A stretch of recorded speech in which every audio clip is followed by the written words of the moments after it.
The Sine Institute of Policy and Politics is American University's incubator for policy innovation. We convene leaders in the academic, public, private, nonprofit, and journalism sectors to engage and promote common ground and nonpartisan solutions.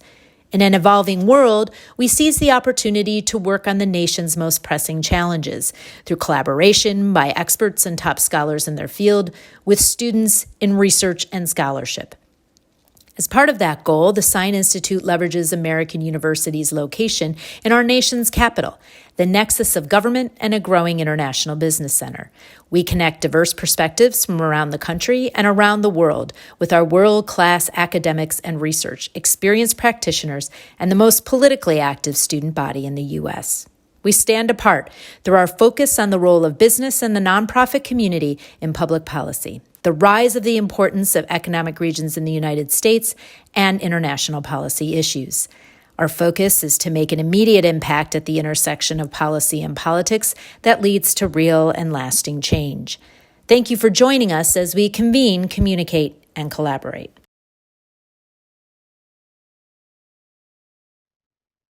Alrighty, well, thank you everyone for being here with us today. I'm so glad for all of those who joined us in person, as well as those of us who are on the live stream here today. I'm so excited to have you with us and to talk about the topic that we're going to be talking about today. And so I'll go ahead and pass it over to our co-sponsors to go ahead and introduce our amazing fellow.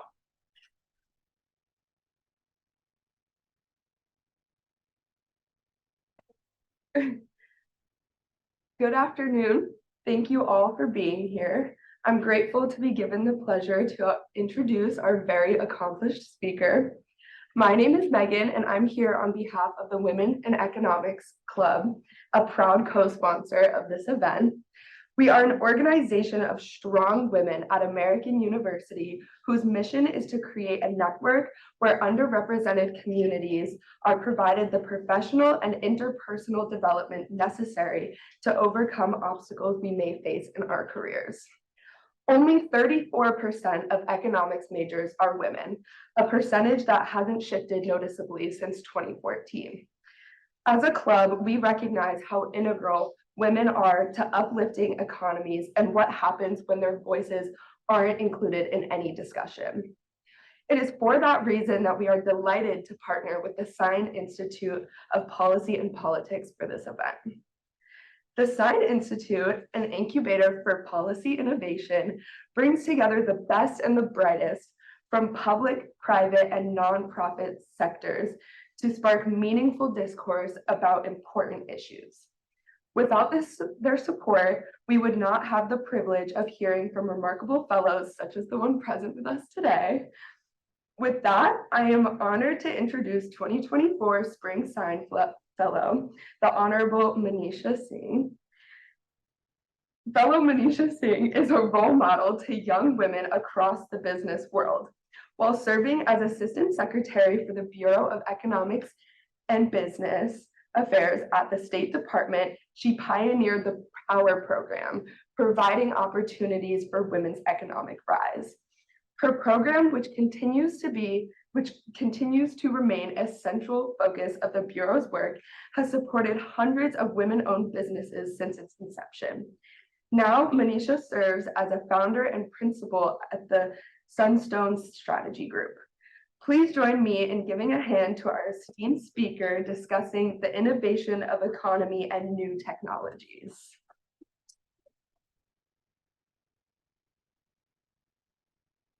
Thank you so much, Megan, and thank you to Women in Economics for co-sponsoring this event.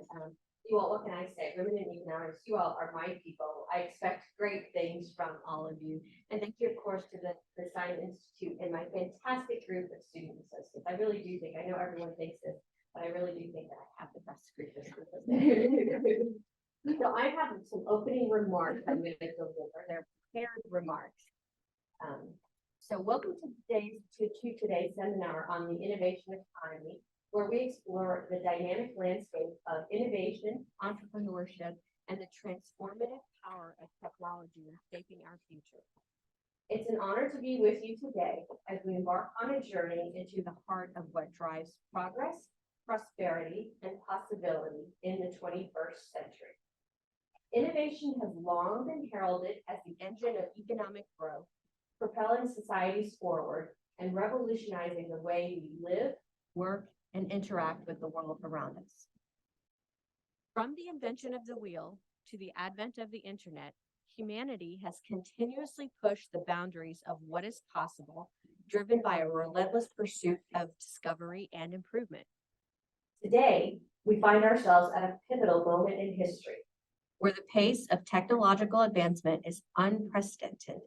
The opportunities for innovation are boundless.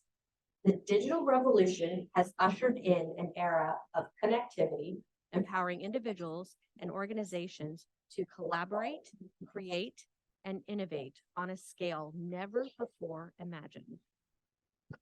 In this innovation economy, traditional barriers to entry are crumbling, giving rise to a new generation of entrepreneurs and visionaries who are leveraging technology to disrupt industries, solve complex challenges, and drive meaningful change. From artificial intelligence and blockchain to biotechnology and renewable energy, the possibilities are limited only by our imagination. But with great opportunity also comes great responsibility. As we harness the power of innovation to unlock new frontiers of growth and prosperity, we must also be mindful of the ethical, social, and environmental implications of our actions. Inclusive growth, sustainability, and ethical leadership must guide our collaborative journey towards a future that benefits all members of society.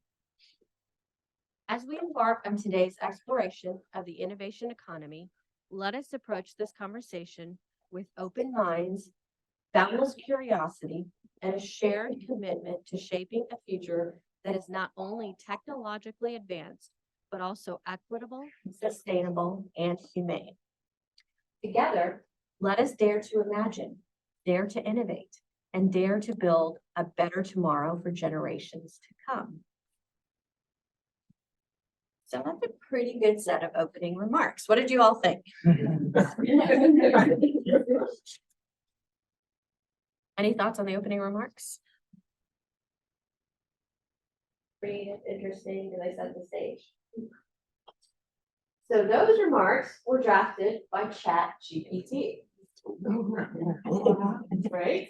So that's why I asked what you thought. I'm a pretty good speaker. I've done economic and innovation issues, and even at the State Department, I wrote my own speeches, and they were personal, and I thought creative based on my experiences. But when we learned that our guest speaker today, Hero Rodriguez, was unable to come due to having the flu, we sort of decided to reshuffle. All of a sudden, the poor guy was like, I think I can make it. He's literally on his last legs. And he's like, I don't want to cancel. I want to come speak to the students. He was so excited to do this. But I told him health must come first, and we don't want the flu spreading around American University's incubator, and all of a sudden it goes through the campus. So unfortunately, Hero was not able to be here today, but he did want me to apologize and say he was very much looking forward to it. So as we discussed reshaping and reformatting the program, my student associate Eduardo and I were talking, and we thought, well, what can we do differently here? And I usually just give opening remarks like at the last seminar. And I said, I'm usually pretty articulate, pretty good, but this was a pretty good speech, right? Pretty on point. We could have just plugged in a couple of words to ChatGPT, and this is what came out. And you know what? This came out probably less than a minute later, right? And plugged it in within 60 seconds. This was written, and this is sort of a smaller speech. To write longer speeches, so a day on it, and I get somebody to proofread it, and I edit and look for interesting words. So just a demonstration of what new technologies are going to do to the economy. And it will also tie into our further conversation about what it means for the workforce. What does it mean for your jobs going forward? So for instance, if I had, as a principal, if I had a speechwriter, if I had someone who formats ideas and communications for me, all of a sudden, the speechwriter's job could just disappear. All I have to do, because at first when Eduardo and I talked about it, I thought, well, let's see what ChatGPT says. Let's see if it even understands the concept.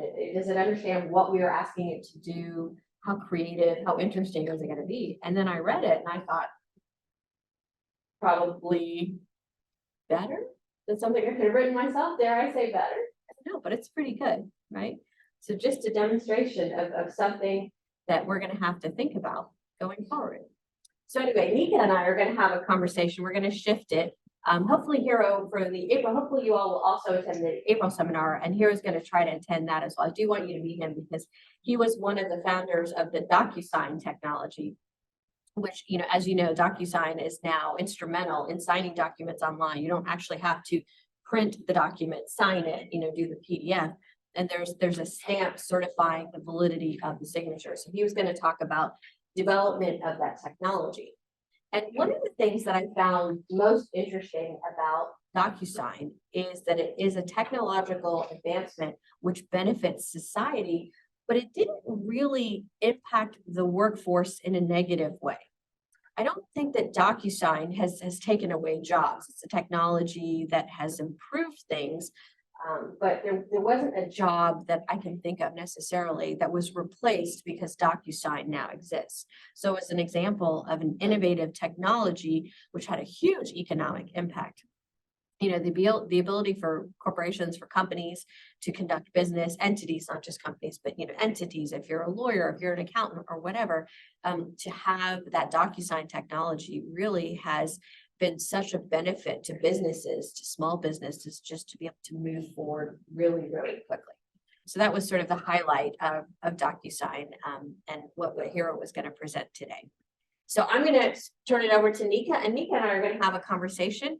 And we would like this to be an interactive conversation. So we're not going to wait until the end for you all to ask questions. As something comes up, if you find it interesting, or if you have a thought on it, not just a question, some experience, please feel free to speak up. Just raise your hand and, you know, we will recognize you. As I mentioned, Nika and I want this to be very much an interactive conversation with everyone. And thank you again for being here. We know you have classes, you know, spring break just ended, you have finals coming up. So really appreciate you coming here to listen to us today. And hopefully you will benefit from the conversation. And thank you, Manisha, for just, again, showing us how quickly, right, AI is becoming involved in our lives and how much it's going to change our lives. And so I do want to pose a question to you just to open it up and ask you, sort of give me a little bit more about how emerging technologies like AI and automation will reshape jobs in the job market in the next decade. Well, yeah, I think that's a great question. I think that AI technology will improve our ability to function. I think it will make certain jobs faster and more efficient. I also think that we need to watch for the type of AI that's going to replace certain jobs. And I know that's a scary thought for some people, but, you know, as I just demonstrated with this example on a speech, we could go to ChatGPT and ask it to write a movie script, right? So what happens to writers and creative industries? You all probably remember last year the Hollywood actors and writers strike, and the actors very much stood behind the writers. The agreement that they came to is that they didn't want to be replaced by artificial intelligence, because what if, you know, artificial intelligence could be asked to write the sequel, the next Top Gun 3, Top Gun 2, I thought was a pretty good movie, because you're always concerned that that sequel is not going to be as good, not as interesting, what's going to happen with the plot. But what if you could just plug it into, I mean, ChatGPT, I think in a few years, ChatGPT is going to seem very elemental. I think that there's going to be much faster, more creative artificial intelligence out there, the chatbots, the generative AI. So what if a producer could go to this new form of AI, go to Google Gemini and say, give me, here's Top Gun 1 and 2, give me a brilliant plot for Top Gun 3. All of a sudden, that writer that originally would have gotten paid a lot of money for just the idea for constructing the movie, his or her job is now at issue. It's a thought. So there's both positive and negative effects of artificial intelligence. We just have to channel them carefully and think about the effect on the workforce and make sure that we manage artificial intelligence in a way that responsibly affects all different parts of the economic spectrum. You know, if you are a PhD from MIT or Caltech or, you know, all those schools that turn out people who can write the code for artificial intelligence or for robotics, for whatever the future technology is, then you can go get a job at NVIDIA and design the processors that are used to ultimately create the artificial intelligence. But not everybody's going to do that. Some of us, like me, we're just poor lowly lawyers. I have no technological ability. That's why I went to law school. So what's going to happen to those sorts of professions? Yes, and so let me just say, I think that's really interesting because we know AI is going to be a part of our workforce. There's no avoiding it, but you do pose an interesting question. How do we deal with it? And so I do want to extrapolate on that just a little bit and ask you, in a workforce, say I'm not in a STEM degree where I'm making AI or I'm building them, what sort of specific skills are going to be most valuable to be able to remain in this AI automation-driven environment where technology really is taking a big leap and really taking over a lot of these older skill sets, such as writing that you talk about? I think that's such an important question. And I think there are aspects to human intelligence that it will be very difficult for artificial intelligence or robotics for the future type of technology to be able to emulate from human beings. And so in answer to your question, I think that the most important qualities that the future workforce should retain are analytical thinking, an ability to discern, have good judgment about things. I mean, because when you have artificial intelligence, like ChatGPT kind of spit out this speech, but when it comes to delivering this speech or asking questions or thinking through a room full of people, artificial intelligence does not have that human judgment. And so I think keeping good judgment, learning critical thinking abilities and how to look through a situation and logically determine the best course and best result is going to be critically important.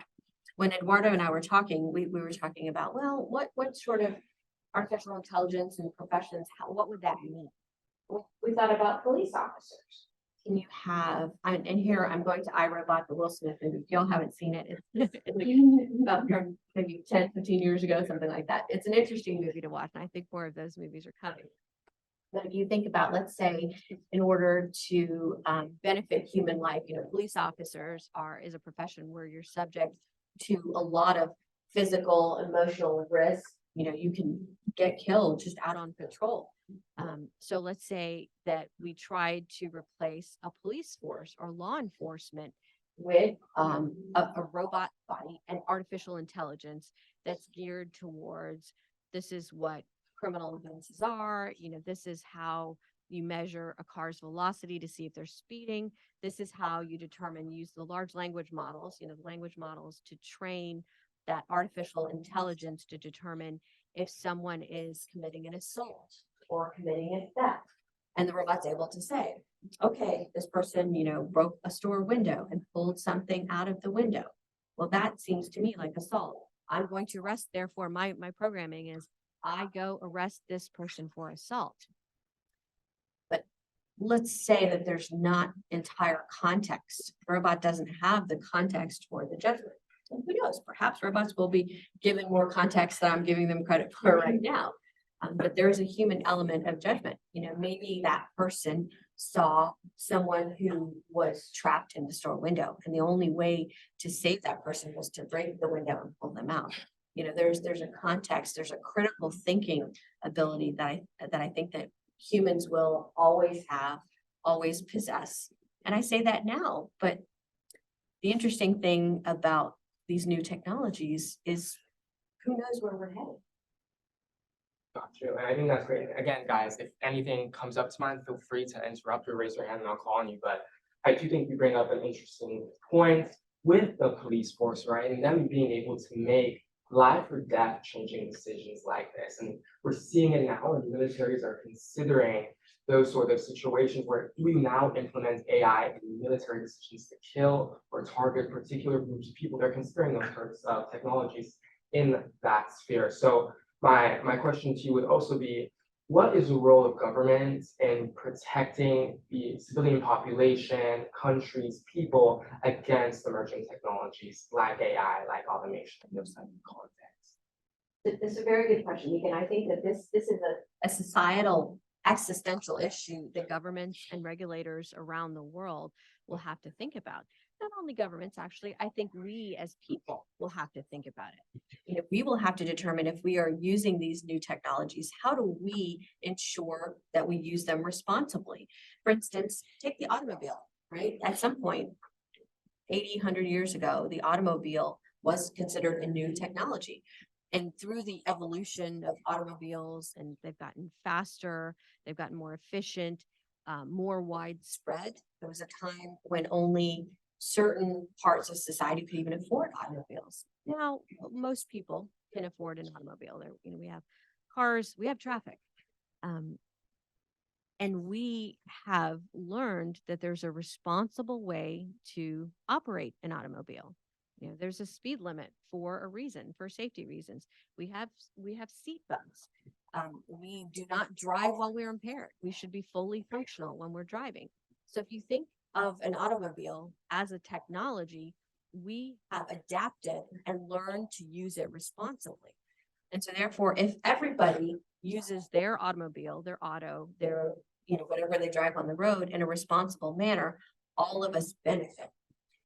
Through that analogy, I would say, to the extent that you use, you know, artificial intelligence, robotics, all of quantum computing, all of these new technologies, perhaps some technologies that have yet to be discovered, we will similarly have to learn those technologies and as a society determine how we are going to use them responsibly. We're not going to use them to harm other people. We're going to use them in a way that's not going to inadvertently cause harm or damage to others. You know, it's incumbent upon us as a society to make sure we do that. Nevertheless, there are always people, anytime you have advancements in technology, anything out there, there are people who are going to either by mistake or intentionally seek to use these new technologies for their own benefit, disregarding how the new technology or their use of that technology will harm or somehow incapacitate someone else. So government needs to be aware and find solutions. And Nika, your question is interesting and timely because the European Union, the EU as a body, just recently passed an Artificial Intelligence Act. It's a European Union-wide law that's intended to regulate the inception of artificial intelligence. And some of the themes in this EU Act were exactly as I mentioned, that artificial intelligence should be used in a safe manner, in a sustainable manner, with regard to life, with regard to environmental concepts. In addition, one of the things that it highlighted was that AI should not be used for biometric identification in a malicious way. So some of you may have seen when it comes to artificial intelligence, if you go to the airport, TSA now takes that picture of you. I suppose they're matching it to your ID, but that facial recognition technology has been used for very malicious purposes around the world. For instance, in China, the Chinese government uses facial recognition technology and indicators to find political dissidents, to find Xinjiang Uyghur minorities who are in the Xinjiang province. So this is a malicious use where you're using that facial structure. Can you imagine during World War II, if artificial intelligence had been present to be able to use and identify certain ethnic groups to be able to, for reasons of targeting them. So the EU AI Act, I think very specifically lays out lots of different reasons for positive, but also for negative. The United Nations last week also came out with a resolution on artificial intelligence. Interestingly, this UN resolution was adopted by consensus. Any of you who have ever looked at anything involving multilateral settings, much less the United Nations, know how difficult it is to adopt anything at the United Nations where every single member country agrees, or rather does not object to it. So 193 countries signed off on this AI resolution. And I should have started with, it was a United States-led resolution. Similarly thinking about responsible use of artificial intelligence around the world. So the good thing about the adoption by 193 member countries is everyone is at least thinking about it. The US, we do have an open AI or an artificial intelligence act and an artificial intelligence institute that was established by the Biden administration. Themes are very similar, all talking about responsible use, not using it for malicious or malign reasons. But I think it remains to be determined. We'll see what happens. How do you enforce it? How do you determine violations? How do you enforce it? There's the issue of free speech, right? Free speech comes up just when it comes to the internet. Think about social media, what you can or can't post on Facebook or Instagram or Twitter. What is considered misinformation? We will now be in a new era where it will be faster and more efficient to be able to spread not just information, but misinformation. So when it comes to AI, that's something for you all to think about. Where do you draw that First Amendment line? The First Amendment is continually being expanded and analyzed. That will be a challenge. And again, thank you so much for bringing that up, and not also talking about China. I know you touched on the social credit score system and how that is using AI to really influence social behavior. I think that's an interesting example and something that could be extrapolated, right? If we think big picture, it'd be scary, but if all governments across the world adopted something similar like that, how people's behavior could be changed. But I know there was a question over here. Go ahead. Yeah, so I don't know if you've been to like a large event. Your name and your school, Okay. My name is Chris and I'm in the School of International Service. Chris, you're one of mine. Yeah. So I don't know if you've been to like a big either like sporting event recently or like Disney, like I know like Wizards games, like different sports events, they have like these new like AI scanners. So like instead of like going through like a metal detector, like you'll walk straight through like these AI scanners and it'll like detect like if you require like further searching, and then like you'll get pulled off like and an officer will investigate you. One question I have with that is if there's an event where people are going through those scanners and the AI scanner happens to miss something and something happens, would the company and the developers of that technology be held responsible for its technology missing like either like a weapon or like any other thing that it's like supposed to detect?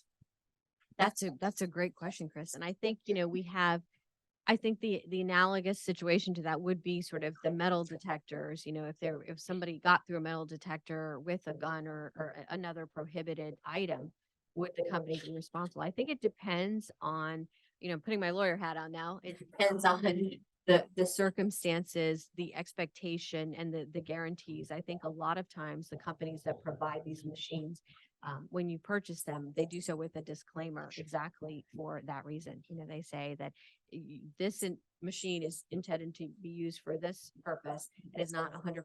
I can guarantee you that anybody with any sort of a scanner or artificial intelligence exploration mechanism is going to put a disclaimer and say it's not 100%.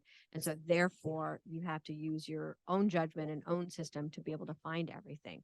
And then you would have to make the argument that there was negligence on the part of the person who designed the machine, designed the artificial intelligence. And if you can prove that negligence was the reason that the gun or the item was missed, then perhaps you have a case. But if it was used as it should be, it's an interesting question, and it's one of those if, then, possibly, maybe.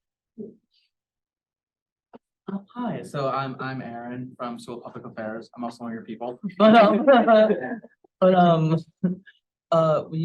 You talking about your speech was written from ChatGPT got me thinking that so basically AI is the author of the speech, so it would have to be given credit.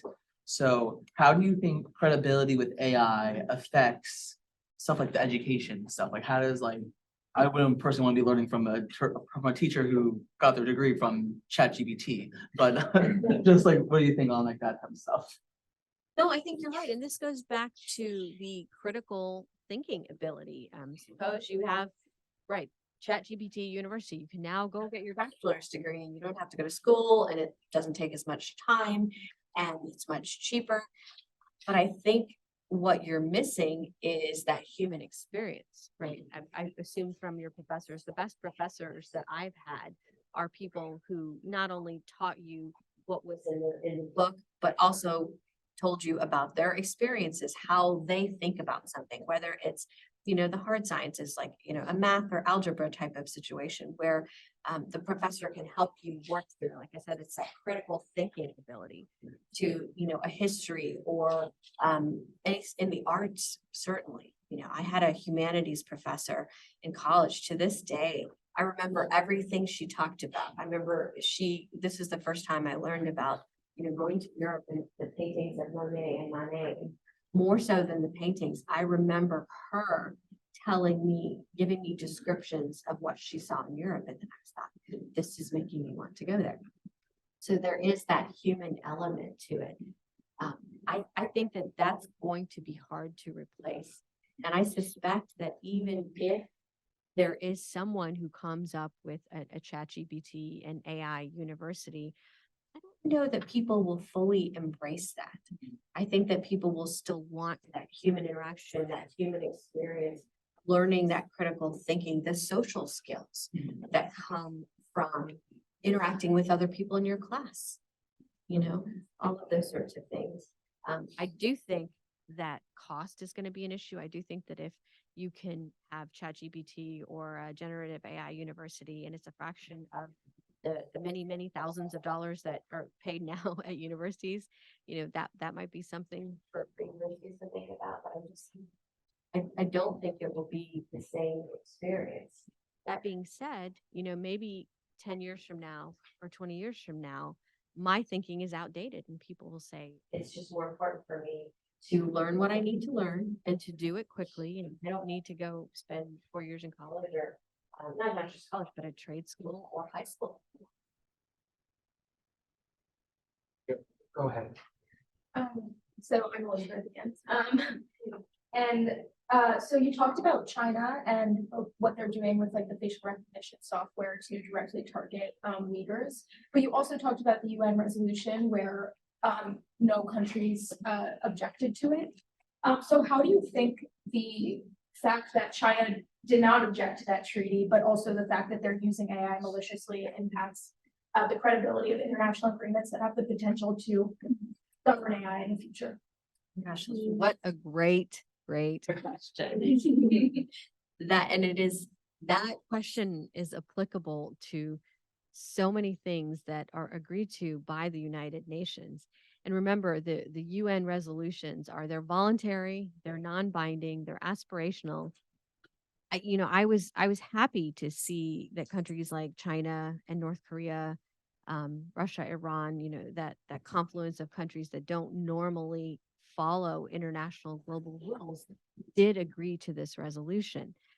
I think in theory, they think it's a good idea, but perhaps the way that China thinks through it is they parse it. It's one of those situations where you can say, well, yes, I agreed to it.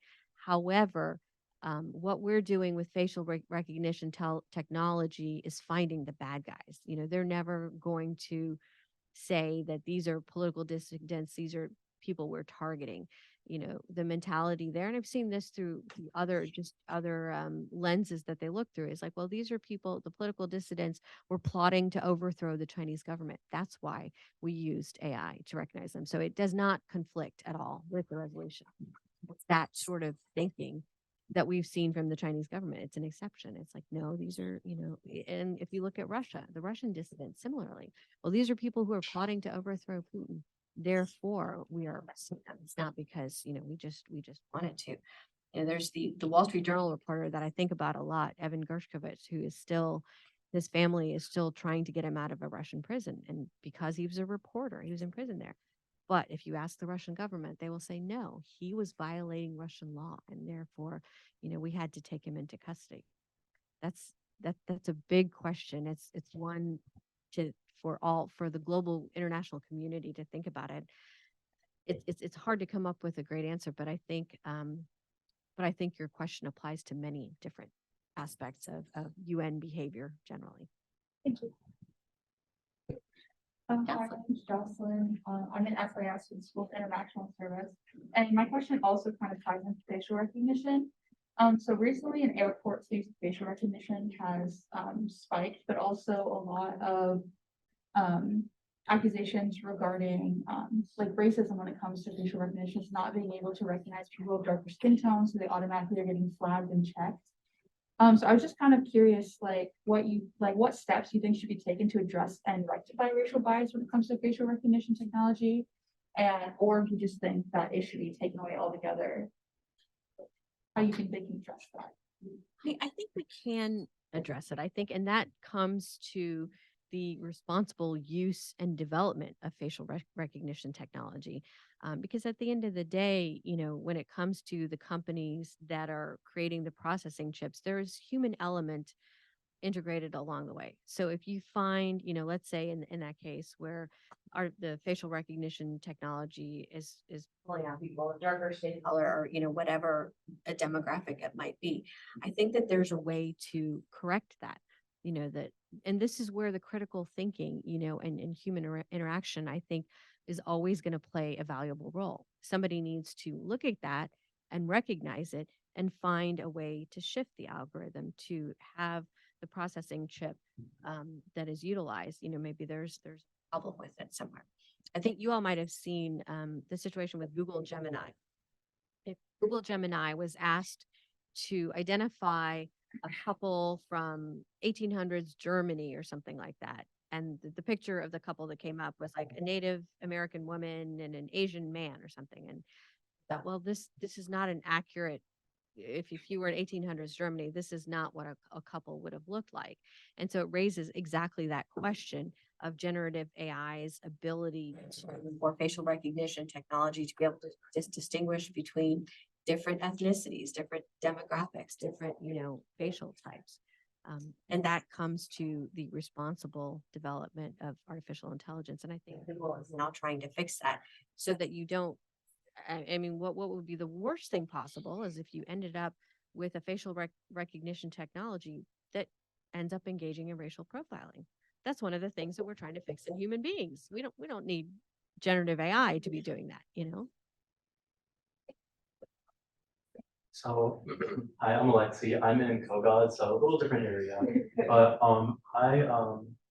I also keep up a lot about science, and I know that there's been a lot of red flags recently in the science community of quantum computing and their ability to crack basically like the passwords to government documents and that stuff. And they use that technology combined with AI to basically cracking these documents. And it's theorized that it might already be happening, but we wouldn't know yet because it's government. And so my question is, what do you think the implications of this would be? And do you think that there will be a point where technology will be too strong that it will be like blacklisted to the public? Or do you think that there will be a point where it's only like technology will be so strong that it's not allowed to people anymore? And what do you think the implications of that would be? Very good question. I don't think, I certainly hope that we would not get to a point where, technology, we've lost control of technology to the point where, the average person is no longer able to use it. And I think the answer to your question, goes back to the responsible development of technology. I think that we need to stay one step ahead. And that's, the similar question that Jocelyn asked about having technology. Technology is going to have flaws, but we use human judgment and human values to correct those flaws. I think that if we make sure that technology evolves in a responsible manner, that for the most part, people will use it for good things, for health benefits. If you think about generative AI and technology being able to solve our common health problems like cancer, being able to detect cancer earlier, being able to somehow root out like heart disease, all of the things that the number one killers of people in around the world, much less the United States or COVID. If you think about if there's another pandemic, how can technology be used to better manage them? I think that the positive possibilities are endless, But as with anything, there's going to be someone who finds a way to use it for malign reasons. And we have to manage that. But I certainly hope that we don't get to a point where technology has outrun human intelligence and we are no longer able to control it. I mean, this really would be the dystopian world in the future, and maybe not in our lifetimes, maybe in 100 years or something that happens.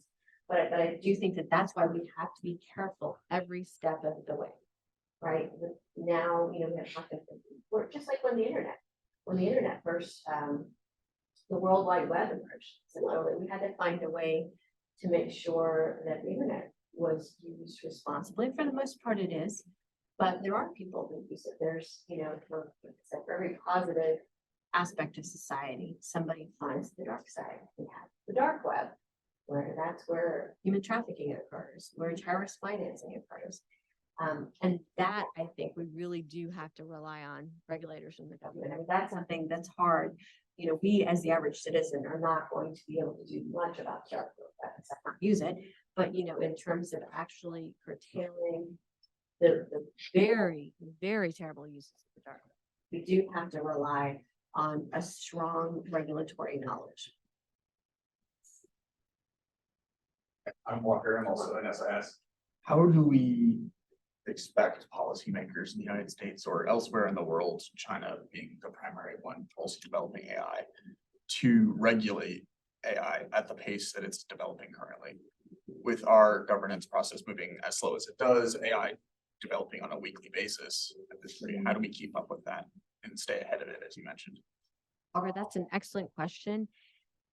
That I don't have an optimistic answer to that question, simply because, having worked in both the legislative and executive branches, there are smart, good people and people who really believe in public service in both of those, both branches, all branches of government, judicial branch as well.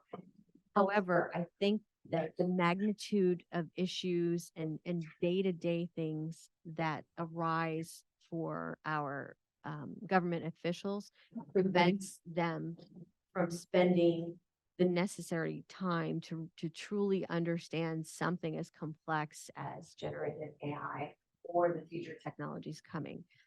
I think that we, as a society, are going to have to make an effort for all of us to understand it better and make sure that our elected representatives have some understanding of it as well. But government is always behind. I say 5 years is a rough timeline. It's always 5 years behind whatever technology is coming up. That I gave you the example of the automobile. Think about, way back when Congress was like, okay, this car thing, now everybody's got a car. Well, what do we do? Then you set speed limits, the example of the seatbelt. I think we're going to have to do the equivalent of that, figuring out how technology can be used beneficially, but with the guardrails that don't hamper innovation. I think in the Senate, I recall that Senator Schumer brought in Elon Musk and Bill Gates to talk about, sort of his tech firm, the tech titans, to discuss technology and generative AI and give a briefing of sorts to members of Congress.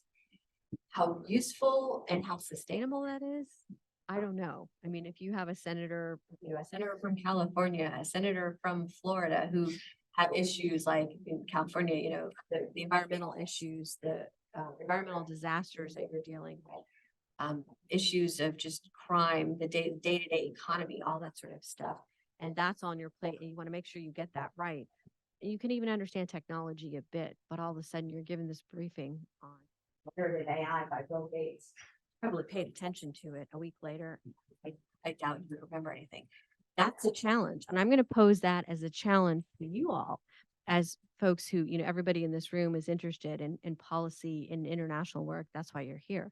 So that's a challenge I'm going to pose to you all, is even if you don't go into public service, you're going to go into the private sector, you're going to go into academia. What do we do?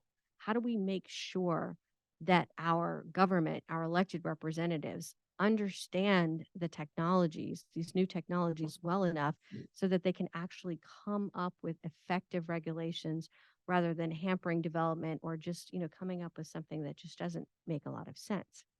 I encourage you to read the EU Open or EU Artificial EU Artificial Intelligence. Gonna be honest, it's 459 pages. But skim through it and you'll see some of the initial thoughts of regulators and what they're concerned about. So I feel like, governments are making an effort to at least have an inch deep of knowledge to be able to regulate. And they know it's something that we need to come up with regulations on. But the right regulations on the right time frame, that's going to be the challenge. My name's Finn, I'm from Kogat School of Business. I know that artificial intelligence takes up a lot of the news space and a lot of our conversations about innovative technology right now, but kind of in your experience and the conversations that you're having with industry leaders, do you think that there is any other emerging technologies at that level or soon to be at the level that AI is right now that we also should be concerned or hesitant about? Very good question. I think even when it comes to AI, the artificial intelligence that we know now, 5 years from now, 10 years from now, I think that this will seem so elementary, ChatGPT, like, oh, I remember when, we used to use ChatGPT. Now we have a whole nother system. We have ChatGPT version 10 that can do things that, we hadn't even thought of, or certainly things that the ChatGPT that wrote my introductory remarks here can do. So I think that the technologies we have now, they'll just be subsequent iterations of them that go further and do many different things. I mean, AI is sort of the topic because it's ChatGPT is something you can find on the internet. I think that when it comes to things like quantum computing that are sort of beyond my full comprehension, I have a basic knowledge. If you say quantum computing, I can sort of the dictionary definition of it. But quantum computing, what does that mean for developments in technology that impact our military, right? So that's one of the things that I'm interested in and concerned about as well. Artificial intelligence, as Nico was saying, in terms of aiding military determinations or just topography, looking at topography, what's the best way to get through these mountains, to get through this path, that sort of thing. And conversely, what are other militaries using? What is being developed that can be used against us in a national security perspective? But the quantum computing is another one, as I say, that I have a very rudimentary definitional understanding of.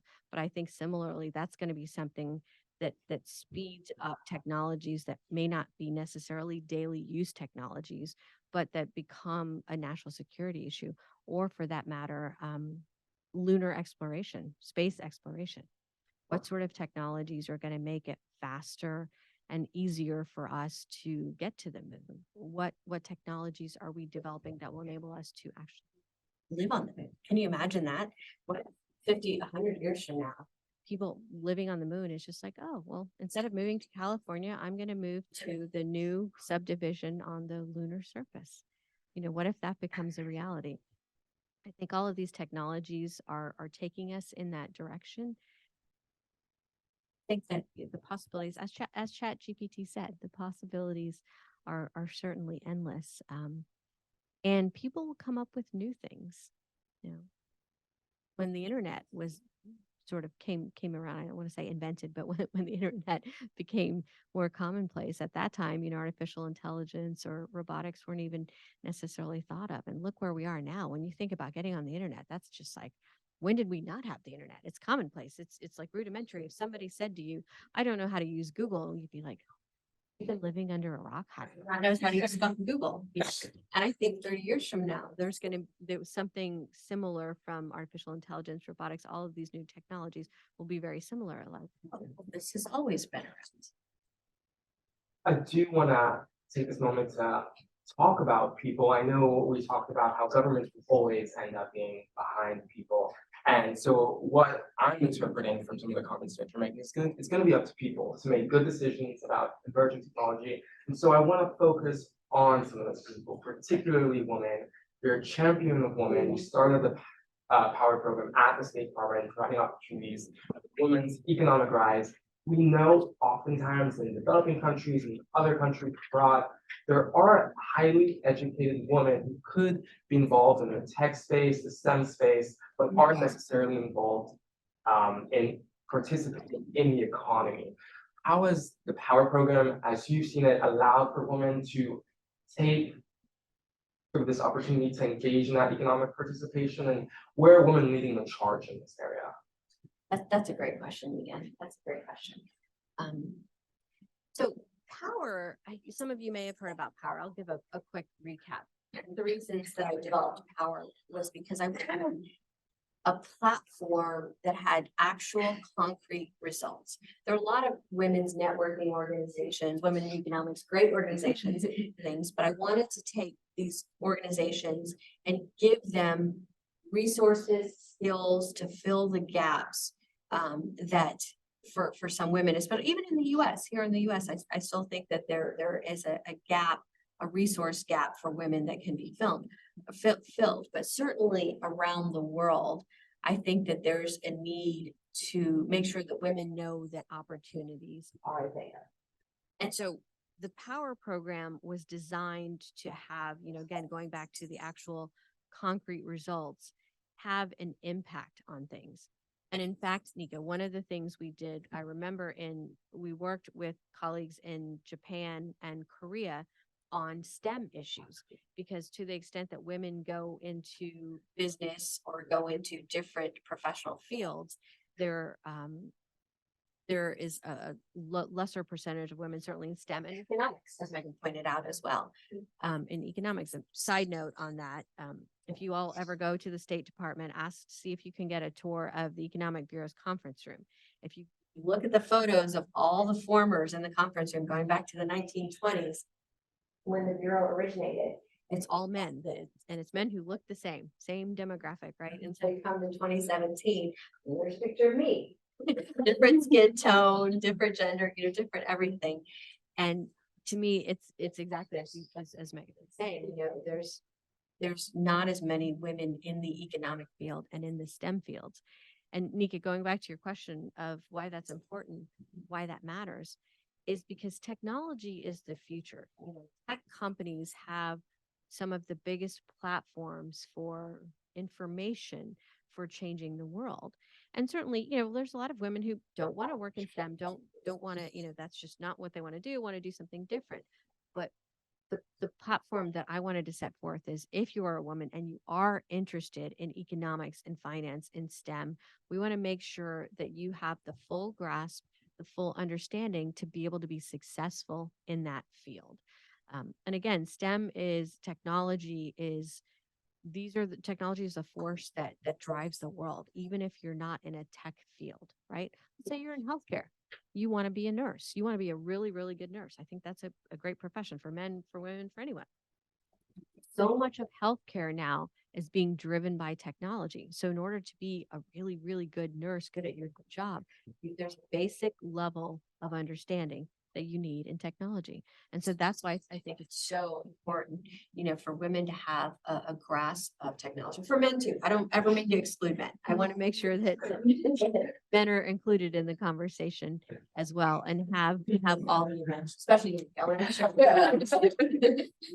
all the advantages. But one of the things I always say, the reason that we look at women in the economy is, and I think I've cited this statistic before, is that if you have full participation of women in the labor force, the GDPs of nations rise, societies develop more quickly. So it becomes not just a gender issue. For me, this is an economic issue, very much so. If you're not gonna engage a significant portion of your workforce, some of the best ideas may not be found. I mean, one of the things I was speaking yesterday to a friend of mine who I worked with at the State Department, who focused on women in Afghanistan. And it's heartbreaking. It's heartbreaking to me to see what has happened. We had a period of advancement where women and girls were able to go to school. And now, the Taliban has reversed that progress. In societies like that, going beyond the gender issues and the humanitarian issues, what if one of the young women who was going to school was the brilliant mind that was going to find the cure for breast cancer? Well, all of a sudden, you sort of taken that ability away. So it's not just about her, but it's about this change that she could have made to society had she been allowed to go to school, go to medical school. So, I say it's an issue of women in the workforce, but it's also a broader societal issue. And this I say about everyone, every element of society. We want everyone to have the ability to succeed, because ultimately, isn't it to our benefit? Aren't we all better off if you take everyone if you cordon people off, some of the best, you may be shutting down some of the best ideas, some of the most progress that can be made for humanity. So when you don't let people fully participate, you're hurting yourself is how I feel. You're hurting society. I know you had a question. Oh, yes, I did. So my name is Francesca. I'm in the School of International Service Building.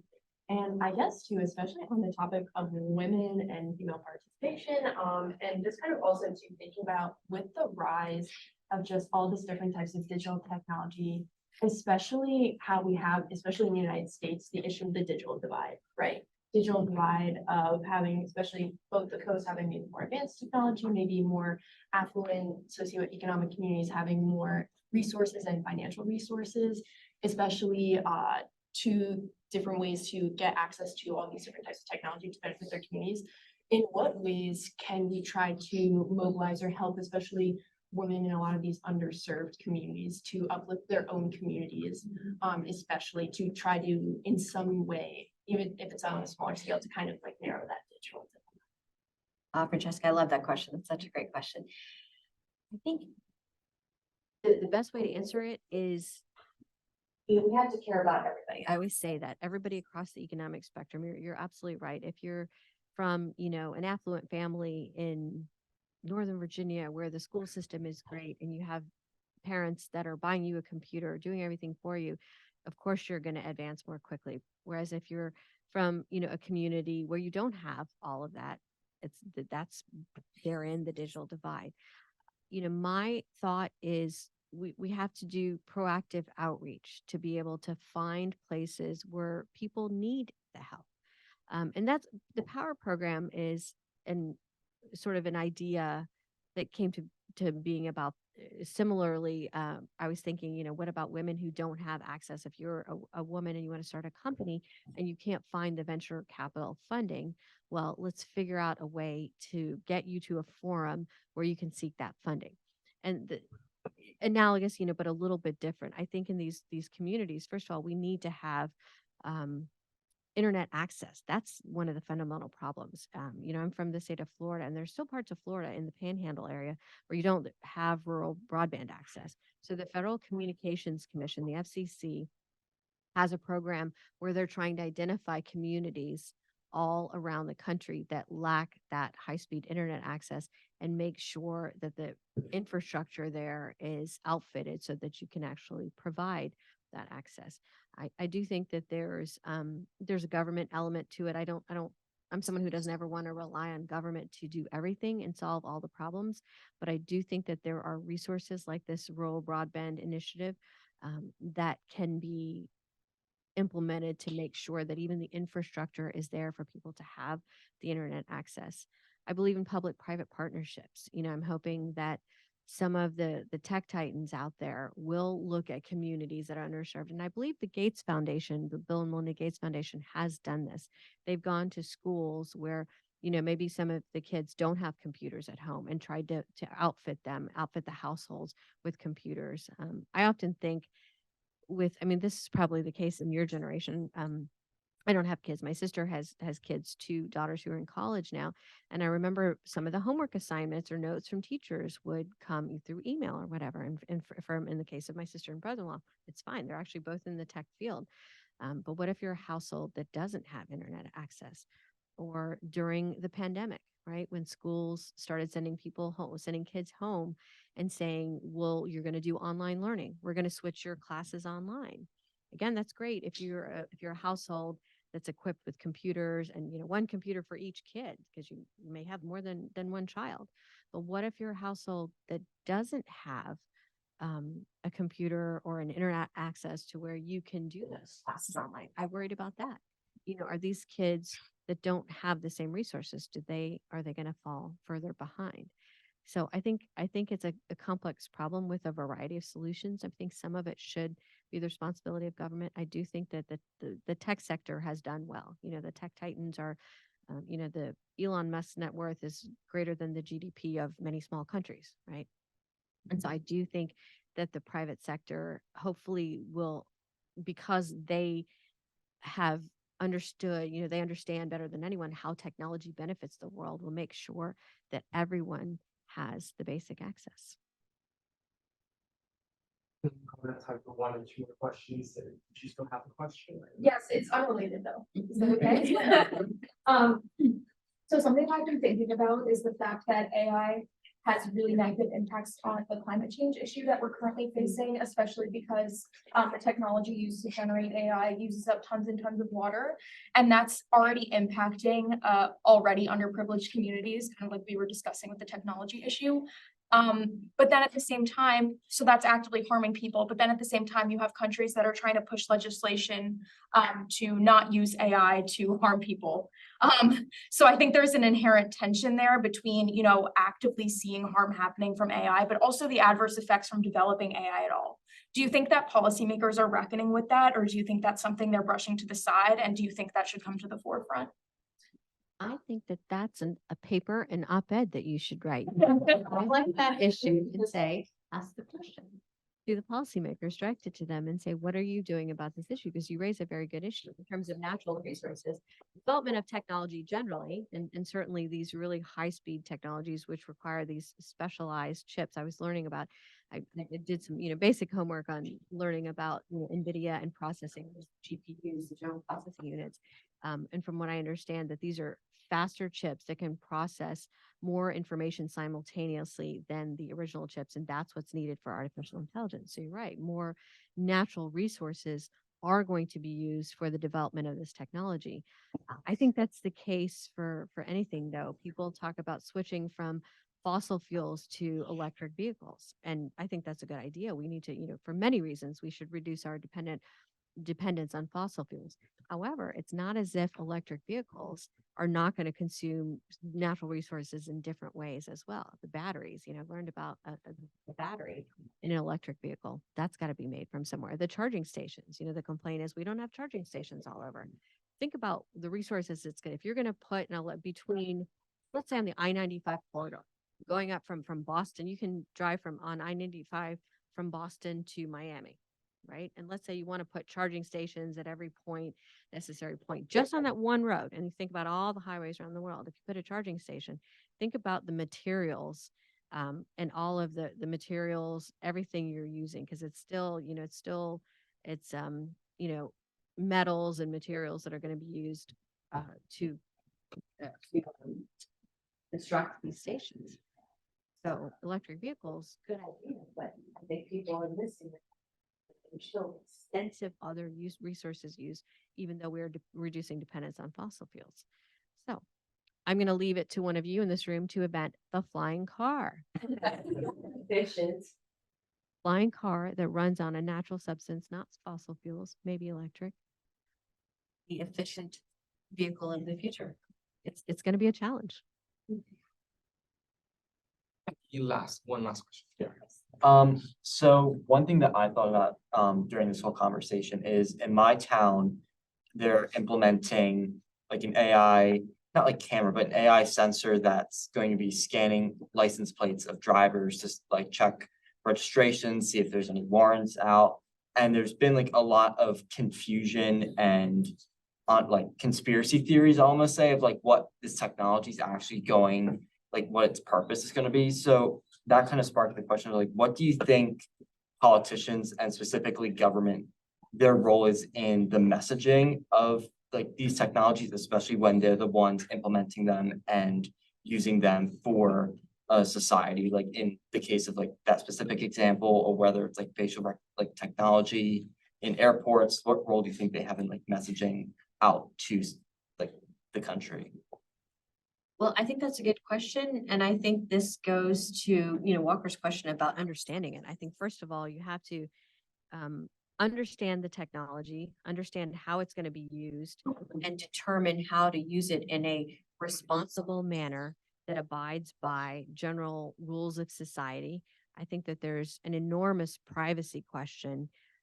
The privacy question is one that I think abounds through all of technology, whether it's the internet, the fact that, if I do a Google search for wedding dresses, all of a sudden, the next time I pull up my Gmail, there's all these ads popping up with wedding dresses, right?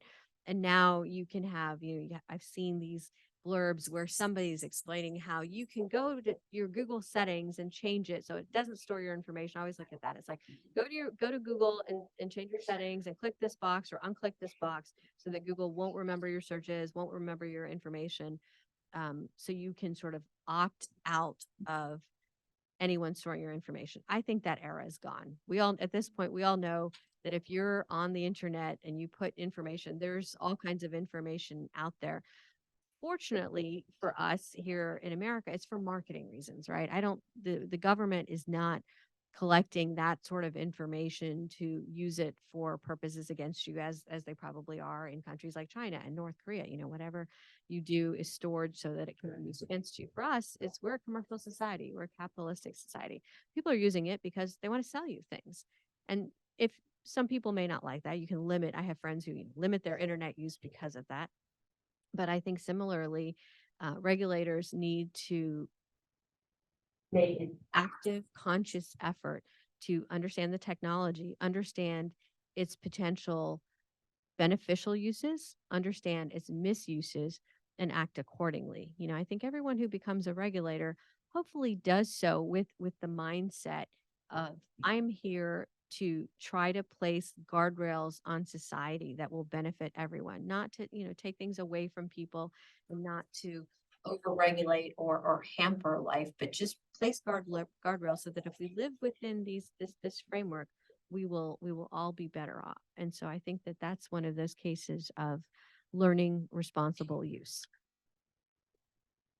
All right, well, thank you everyone for being here with us today. I want to once again thank our co-sponsor, the Women in Economics. Manisha, thank you so much for allowing me to have this lovely conversation with you. And I'm just happy to know, guys, we're in the middle of this economic innovation, technological transformation. You're going to see this unfold as we grow up. So this is not going to be the last time that you're going to be seeing us. So once again, and thank you to Sine, and once again for bringing this conversation together. I really appreciate that. But we can't wait to see you guys in April for upcoming talk. April 23rd at 3 p.m. At 3 p.m. to talk about the future workforce. Which is you.